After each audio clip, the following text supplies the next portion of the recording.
Gil? What's up, Drew? Oh, thank God. I thought you were dead. Only on the inside. What are you up to? Oh, just hanging out? I'm sorry. That was pretty good. Don't ever apologize for being you. So, what did you think of Swiss Army Man? I loved it. Thank you. And I'll fight anyone that didn't.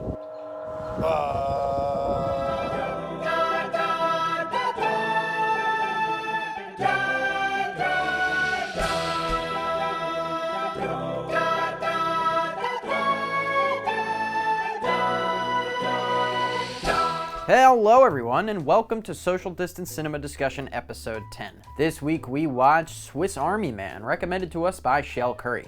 Did you know that Shell Curry recently got into med school? So if you haven't already, wish her a congratulations in the Discord or in the comments below. This was without a doubt the most divisive movie yet, with pretty much half of us saying they hated it, and the other half saying that they appreciated it, and some of us even saying that they liked it.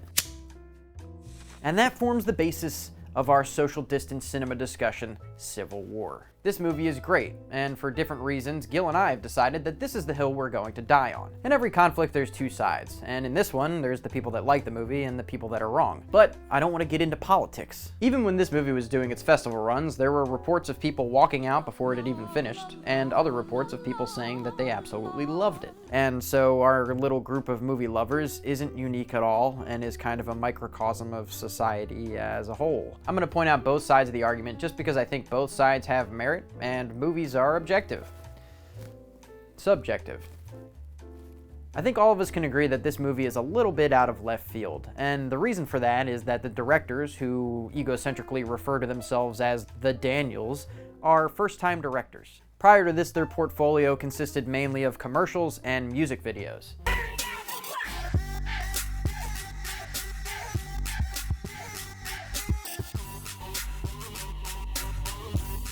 Judging by their older work, we can tell that they like to come up with ridiculous concepts and execute them to near perfection. This may be why they were so keen on creating a nonsensical feature-length film. Yes, to all of my mortal enemies out there, the movie is nonsensical. But being that I'm always complaining about how Hollywood doesn't come up with any original ideas anymore, I think it's important to appreciate, highlight, and support original voices in the industry. It's the only way it's going to move forward. So I kind of like that this feature was like one really long music video. And speaking of music, holy shit.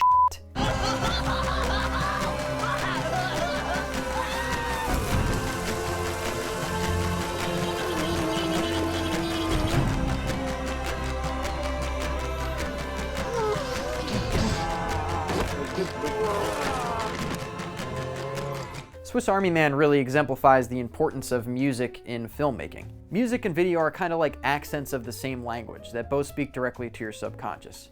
In film, there's setups and payoffs, and your feelings are hit the hardest when the score follows suit. Using this knowledge, a composer can come up with themes for characters, emotions, locations. This flies over our head all the time because music is harder to pay attention to and memorize. There's one important theme or motif or whatever you want to call it in this movie that I want to bring up.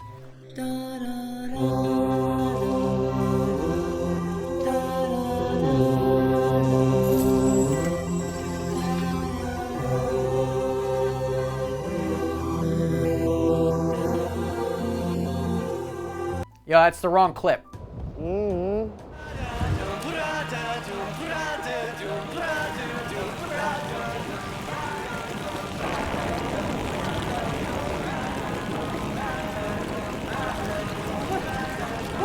In the wilderness, reality is a bit blurred. The composer and the directors decided that they wanted to use a cappella for those scenes just because when you're out in the wilderness, there's no music, there's no violins, pianos, cellos. All you have is your voice. But when they decided to use a cappella for the wilderness, they inadvertently also made it so that the a cappella was more fantastical in its nature.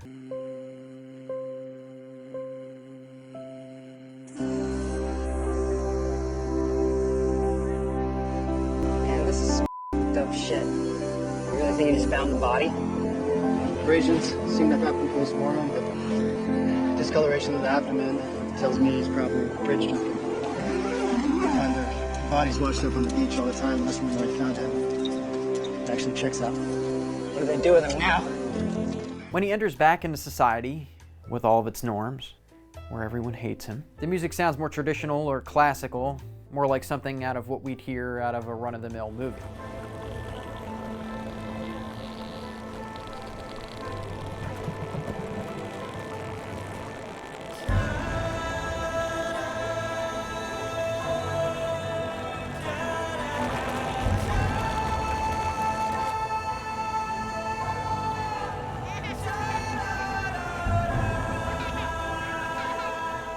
At the end, when the worlds collide, the music combines, showing that the two worlds have found a way to coexist. And that's what makes it so powerful. At least, for some of us. Did you just shit yourself? You told me to be myself! Yeah, I said don't ever apologize for being yourself, not shit your pants. Farting is a way of life, and in this movie, it's symbolic of aspects of human nature that we conceal in order to... Oh God, man, I can taste it. You might not think it's bold or innovative, but consider this. The directors took something silly and attempted to make it deep. It's kind of ballsy, man. The farts kind of come to represent stuff that is universal. Like, we all do that, and we're all taught that it's, like, slightly embarrassing and that we should be maybe a little bit ashamed of it, but, like, it's the most human of human things. In order to accept people for who they are, you need to take in all the good and all the bad. Smells.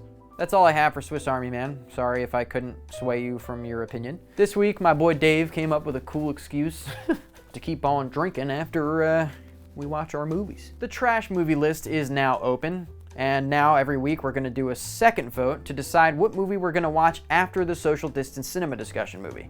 So go ahead on there, put on a movie that you know probably isn't gonna be too good, and we can trash it while getting schwasty. I also added the actual movie list so that if you're struck by inspiration in the middle of the day, you can just go ahead right in there and type something in. Also, big shout out and thank you to Matt Gill. We were really on the same wavelength in this movie, and so I decided to reach out to him so he could help me out with the video.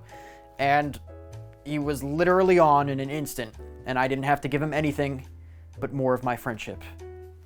I love you. As always, you know that this channel is about collaborating, innovating, and filmmaking. So if you have something to say about this movie, record yourself saying it, send it in, and I'll throw it in next week's video. Last week, a friend of mine who is an animator and also a cousin of Matthew Gill reached out to me about the movie we watched last week. He started off by correcting the way I was saying something.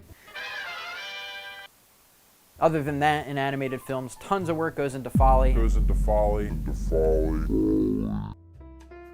It's pronounced Foley.